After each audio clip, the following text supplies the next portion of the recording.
a gente tem uma conexão direta do cérebro com o intestino. Eixo intestino-cérebro. É feito pelo nervo vago. Uhum. Então você tem impulso no seu intestino, o cérebro percebe. Pulso nervoso do cérebro, o intestino percebe. Já viu que tem gente que vai subir, por exemplo, para dar uma palestra e tem diarreia? Uhum. Porque ele tem esse efeito da ansiedade. Bateu lá, estado de luta ou fuga, essa constante sinalização de estado de luta ou fuga, esse constante power off, ali, esse on-off de luta ou fuga, sistema nervoso simpático, sistema nervoso parasimpático, fica nessa aí. Daqui a pouco você começa a jogar água pro intestino e você tem a diarreia. Tá? Num cenário de luta, você não vai ter a diarreia, mas o cenário de ficar ligando do medo de subir no palco para falar, isso vai alterando e você tem essa diarreia por comunicação do sistema desse nervo vago. Tem muita gente que fala, o intestino é o segundo no cérebro, essas coisas são uma besteira. Não existe isso, não é dessa forma. As pessoas falam isso porque nós produzimos 95% da serotonina no intestino. 50% da dopamina, mais ou menos, é produzida no intestino. Só que esses neurotransmissores, eles têm efeitos no intestino. Não é um neurotransmissor que vai ser produzido no intestino e subir para o teu cérebro para te deixar bem. Esse é o neurotransmissor que é produzido no intestino e ele vai facilitar a motilidade intestinal, que é o movimento peristáltico do intestino, né? Empurrando as fezes, controlando a dopamina da mesma forma, na mesma produção. Quem determina quão bem vai ser, quão eficiente vai ser essa produção dessa serotonina, adivinha quem que é?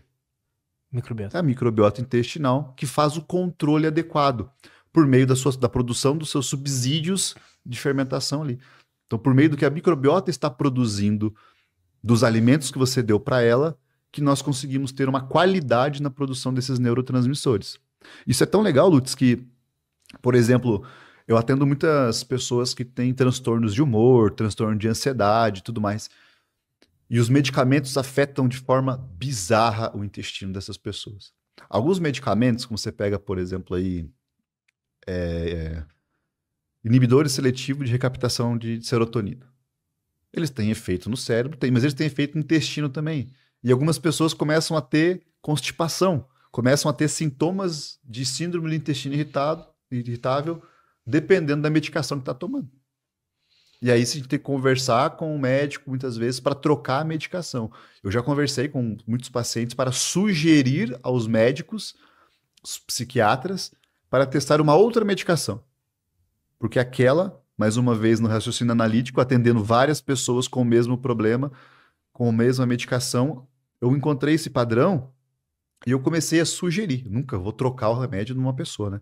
Mas eu falo para ela, ó, conversa com o seu médico se vale a pena trocar essa medicação para essa daqui.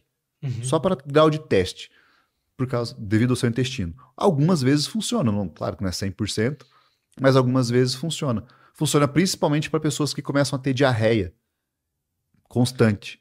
E aí elas trocam a medicação e elas começam a ter o intestino mais regulado. E como que eu percebi isso? Eu percebi que aquela medicação que ajuda as pessoas a controlar a diarreia estava sendo terrível na constipação de outras. Aham. Entendeu?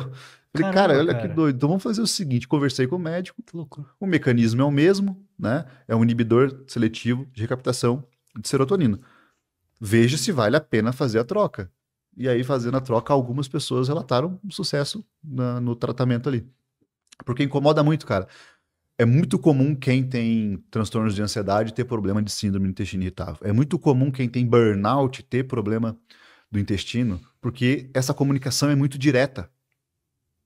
Sabe? O que acontece na tua parte cognitiva, emocional ali, reflete direto no teu intestino. É muito perceptível. Por exemplo, ontem mesmo eu estava auxiliando um nutricionista da minha clínica a atender uma menina que ela não consegue ir no banheiro na faculdade. Sabe? Ela não consegue. E ela tá indo pra faculdade, ela vai todos os dias no banheiro pela manhã. E ela vai 2 vezes por semana na faculdade. Né? Então ela vai, por exemplo, sei lá, digamos que segunda, terça, quarta, ela vai no banheiro 9 horas da manhã. Só que quinta e sexta, ela tá na faculdade às 9 da manhã. E ela não consegue ir no banheiro. Caramba. Ela não vai quinta inteira, ela não vai sexta inteira e ela não vai sábado inteiro. O intestino dela regula domingo. Daí regula, vai normal, segunda normal, terça normal, quarta normal, quinta prende de novo. É como se o psicológico dela estivesse É, afetando é o intestino. psicológico. Então, assim, eu não consigo tratar mais essa parte, porque é a parte mais emocional, de realmente ali de terapia, de conversa. Mas é uma.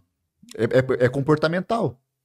É uma trava que ela colocou que ela não consegue ir fora de casa. E aí tem esses efeitos aí negativos. Ainda se ela conseguisse fazer no mesmo dia, se ela conseguisse defecar no final do dia, seria ótimo. Mas como o intestino dela é tão reloginho e bom, ela não consegue fazer. Ela vai esperar 9 horas da manhã do outro dia. Aham. E aí acaba tendo todo esse processo complicado, porque uma pessoa não vai conseguir ir no banheiro, ela não vai comer direito, cara. Imagina, você tá empachado ali, você tá com o intestino cheio. Para quem tá acostumado a ficar 3 dias sem ir no banheiro, é ok. Uma pessoa que vai todos os dias ficar 1 dia, 2 dias, cara, aí é horrível. É uma sensação péssima. E aí ela não consegue comer de forma adequada, não consegue tomar água de forma adequada, porque não tem fome, não tem sede. Se ela não tá consumindo água, pode constipar mais. Entende? Então é todo uma sequência comportamental também que pode atrapalhar. Cara, mas quando você fala que a saúde do intestino interfere, ou prejudica a Uhum. saúde do nosso cérebro, Uhum. isso se dá por onde, cara? É pelo nervo vago ou é tipo, o cérebro precisa de tais nutrientes? Tem essa comunicação direta com o nervo vago, tá? Então, por exemplo, se você tem uma síndrome do intestino irritável, a grande parte das causas de síndrome do intestino irritável é por estresse. É por ansiedade, por burnout, é por algum problema de estresse, realmente. E aí, o que é desencadeado? A pessoa tem esse burnout, tem esse problema de estresse, e aí faz que nem você fez, que ficou uma semana comendo só porcaria. E prolonga isso. Então, a pessoa tá com um problema de estresse, o intestino tá ficando ruim e ela prejudica ainda mais comendo mal. Aí vira a partir Bola do de momento. neve, né? Mas existem pessoas que têm problema no intestino. A pessoa tá com síndrome do intestino irritável. E aí isso começa a afetar a parte cognitiva dela, a parte emocional dela. Uma também por questão das vitaminas, que parte das vitaminas elas são metabolizadas pela nossa microbiota intestinal. Tá? Então, essas vitaminas não começam a ter uma metabolização adequada, não temos uma boa absorção. Tem também aquela produção a entrada da LPS, que eu falei para você, aumentando essa inflamação, e vira também todo um estado complexo de várias áreas, não só de uma. Tá? Então o cérebro vai ficar prejudicado, talvez por não ter nutriente suficiente, por essa inflamação subclínica, por essa comunicação do nervo vago com o intestino, e acaba por várias áreas atraindo esse problema. Uma das coisas que eu percebo que mais incomoda, e aí a gente vê o start, é quando o seu intestino começa a afetar o seu sistema imune. Porque o sistema imune e o intestino estão diretamente ligados. Tá? Então, se você pega lá, por exemplo, pessoas que têm doenças autoimunes, grande parte tem problema no intestino. Pessoas que têm problema no intestino identificaram antes começam a desenvolver doenças ou piora em doenças autoimunes. Por exemplo, pessoa que tem psoríase, intestino piora, psoríase estoura. Né? Muito. Porque tem essa relação. A partir do momento que começa a piorar o teu intestino, o teu sistema imune já é um alerta muito, muito alto. Que essa inflamação subclínica crônica já está muito predominante, que a dieta já não está muito boa e que você precisa de ajuda, talvez, de medicamento. Caramba, cara. Né? E aí, tanto Então, que... literalmente, a pessoa pode ficar mais doente se tiver uma alimentação ruim. Pode ficar. Pode É ficar quase que direto isso, né? quase que direto. Mais uma vez, depende de todo o contexto que vai fazer a pessoa ficar doente.